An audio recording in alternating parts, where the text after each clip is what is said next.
Ineos Grenadier Quartermaster First Drive Review. Dripping in character, damned by chickens. Pickup is flawed by modern truck standards. But that's part of what makes it lovable. Ineos Grenadier Quartermaster action in the shrubs. Joshua Tree, Calif. Subjectively, the 2025 Ineos Grenadier Quartermaster is a deeply lovable truck. Is dripping in character, from the bank of cockpit-style switches on the dash and ceiling console to the name itself. Know you've got something interesting when answering, "What car is that?" stretches to 10 syllables. Those longing for an even simpler, more analog off-roader than the Wranglers and Cruisers and G Wagens of this world provide, it proudly flies its old-school flag-packing front and rear live axles, recirculating ball steering. High and low range selected with a sturdy shifter and multiple locking diffs. If you see some sand ahead and feel the need to turn a dial to an icon with a little cactus on it to get you through, Quartermaster isn't your truck. Objectively, however, the Quartermaster probably won't be your truck for a whole lot of other reasons. Price is the big one. It starts at $86,900, or $15,400 more than the Grenadier SUV or station wagon, as Ineos calls it, inevitably to the confusion of every American. You can read more about that version in our Grenadier First Drive review. Reason for the Quartermaster Premium has little to do with the frame and wheelbase that's a foot longer, nor the 61.5-inch long bed that stretching accommodates. Oh, the blame goes to West Germany, Lyndon B. Johnson and chickens. Back in the early 1960s, the Johnson administration responded to French and West German tariffs placed on a variety of American products.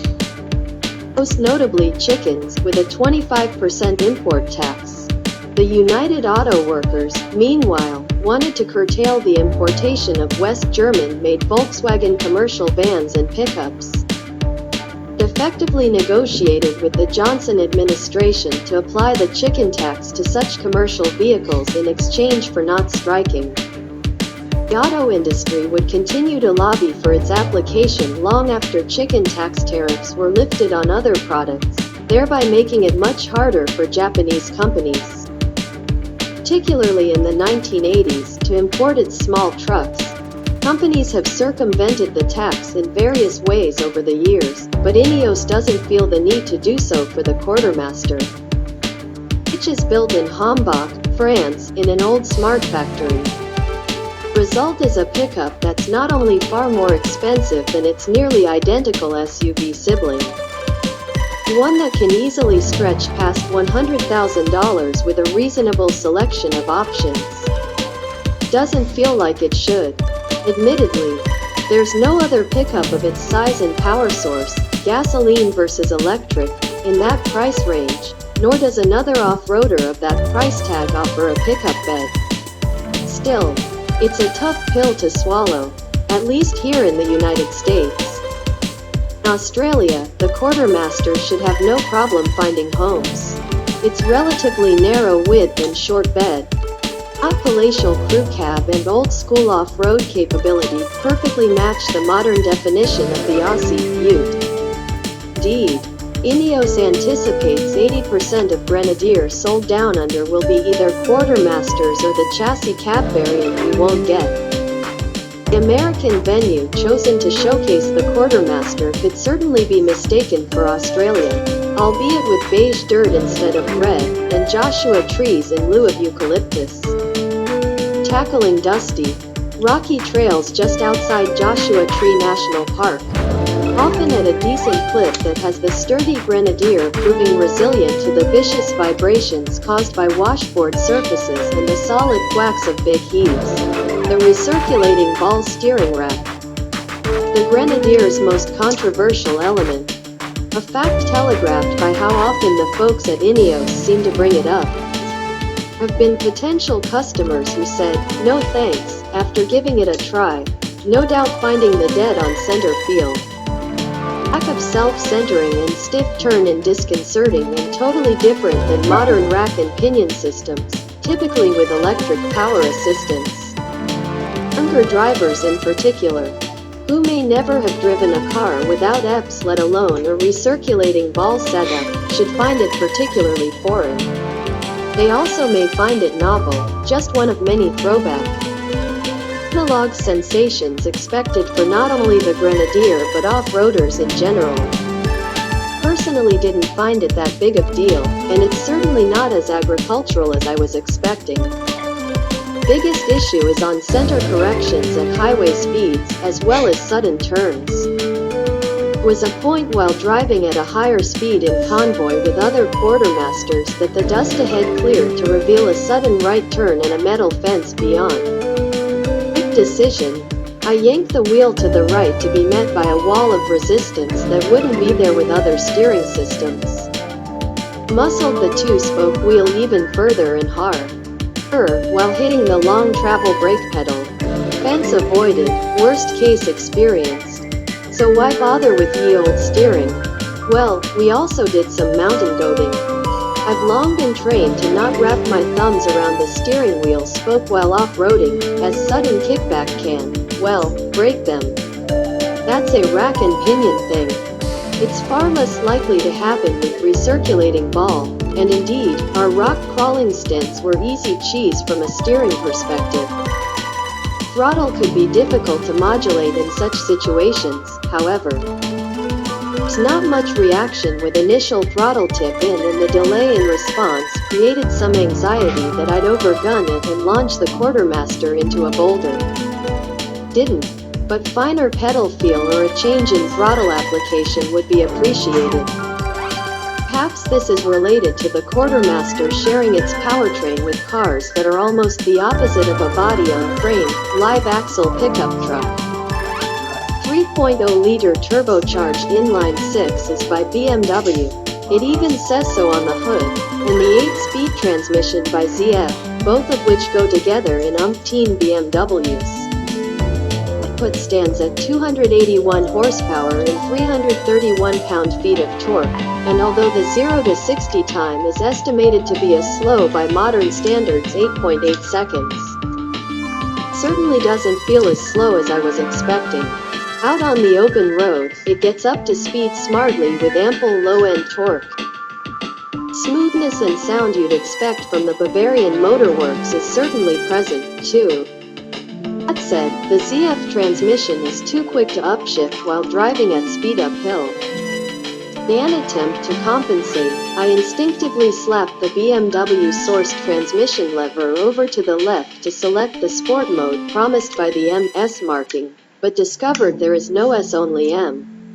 Better than nothing, I suppose, but it's a curious bit of half-assed parts bin pilfering for a cabin that is otherwise shockingly bespoke. All the other buttons, toggles, stocks, etc. are Ineos pieces. The toggles in particular are super cool, as it's hard not to turn the car on via a switchblade-style key. By the way, and immediately flick 2 or 3 unconnected auxiliary toggles in the ceiling just to feel like an astronaut.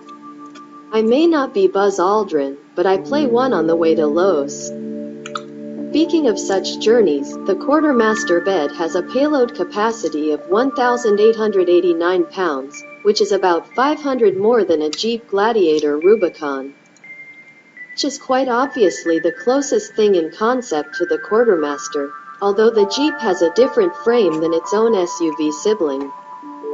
61.5-inch long bed is an inch longer than a Gladiator's, as well as 6.9 inches wider at its greatest point, 63.7 inches. Of course, a Gladiator does not have its spare tire taking up space in the bed, which the Ineos does. It's cleverly sunk into an indentation on either side of the bed. You could stuff 2 spares back there if you'd like, but it takes up space nevertheless. The tailgate is also not damped. Common truck feature nowadays, meaning it just uncouthly slams down. As with the regular Grenadier, there are grab handles, tie-down points above the rear doors. Unique movable tie-down points on the doors, and available, safari, windows over the front seats. There are numerous customization options, including a unique contrast painted ladder frame.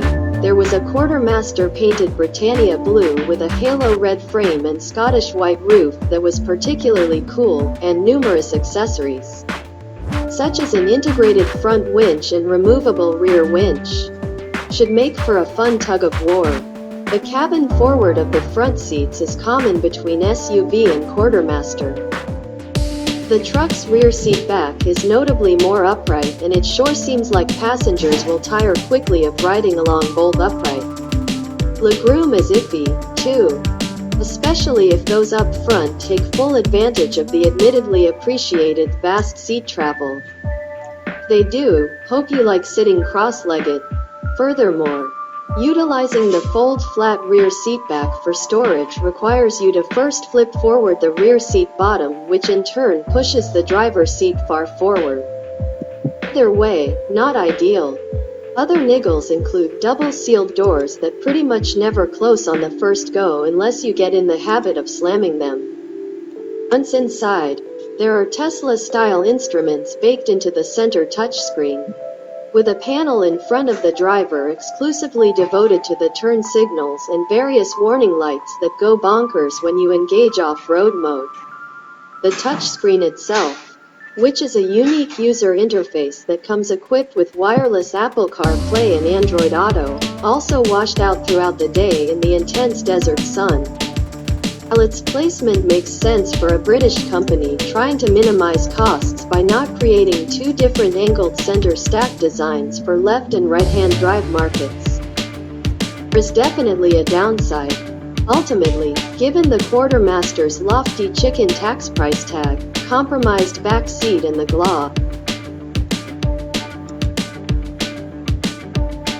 Gladiator's lackluster sales compared to the Wrangler, it seems likely that the Grenadier station wagon will find a lot more takers. It has just as much charm, and better rear-end looks, I might add, along with the inherent benefits and drawbacks of Ineos' purposeful, throwback concept. Then again, if you've got the money, have extra room in the garage. You're already well accustomed to paying more tax than you think you should, why the heck not? The guy with the Bronco Badlands down the street will be so jealous.